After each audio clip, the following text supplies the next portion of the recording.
Welcome to the Rams Network. I'm Jeremy Pearl alongside Ryan McKenna, and today we're previewing the men's hockey team, a team coming off a 13-12-1 season that saw them tie a school record with wins.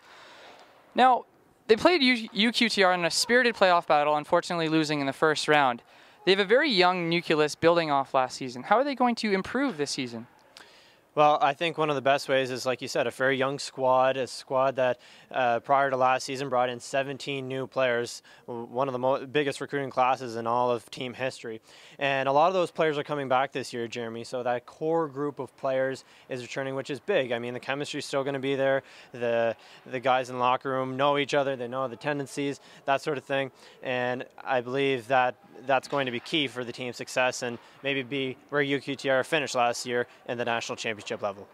Now, this team really struggled with the penalties last year. Fourth most in the CIS, amassing 675 penalty minutes. How does the team stay out of the box and become more disciplined? Well, it seems easy, but when you get into the middle of the game, it's very tough to contain your emotions sometimes. Those stupid penalties that the team took last year, so chirping other players, chirping the refs, and just stupid penalties like that, those need to be eliminated going into this season. And I think if the team can eliminate those penalties and, be more disciplined, then I think it'll amount to more wins and it'll be a lot more successful season. We spoke to some of the Rams about their discipline troubles. Let's go see what they had to say. How are you guys going to avoid staying out of the box, taking a lot less penalties than you did last year? Stay away from the stick penalties. I think we took a lot of stick penalties last year. And stuff after the whistle. Got to play between the whistles and play hard doing that. The Rams were a very average offensive team last year, really relying on the dynamic duo of Andrew Buck and Greg Payne, both finishing with a team-high 22 points. Are they going to have to rely on those two again, or are they going to be able to find some secondary scoring this season?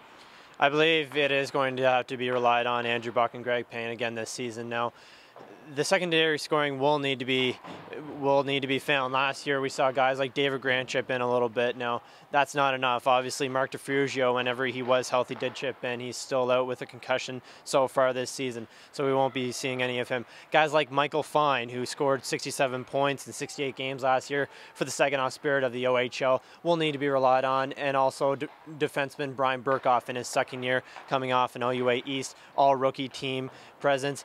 He is going to be relied on from the back end, and we've already seen him in preseason play contribute offensively. As an offensive defenseman, how are you looking to increase your production in your second season in the OUA? Just remain patient, keep up with the play. I mean, I got to put lots of pucks on net, make sure my shots are getting through, and like I said, jump up in the play and hopefully just be that fourth forward. Now, your team didn't score a lot last year, but you guys were kind of middle of the pack offensively. How do you as a team get better? Well, we've brought in a bunch of new guys that can fill the net. They filled the net in the OHL and Tier 2 last year. And I think we've got probably the 4 best lines in the OUA. I'm kind of going on a limb here. But any one of those 4 lines can score, and we're going to look upon all 4 lines to score. I mean, we can't always rely on Buck, Payne, and McDonough to score. Sometimes they're going to have an off game or just not be able to put the puck in the net, and we're going to need the other 3 lines and 6 defensemen to put the puck in the net for them. With all the things we've talked about, staying out of the box and improving offensively, do you see them bucking that trend, no pun intended, but can they make the playoffs? I think they can make the playoffs, Jeremy, although it's going to be a dogfight like it was last season. Last season, near the end of the season, was relied on a lot on other teams winning or other teams losing, that sort of thing.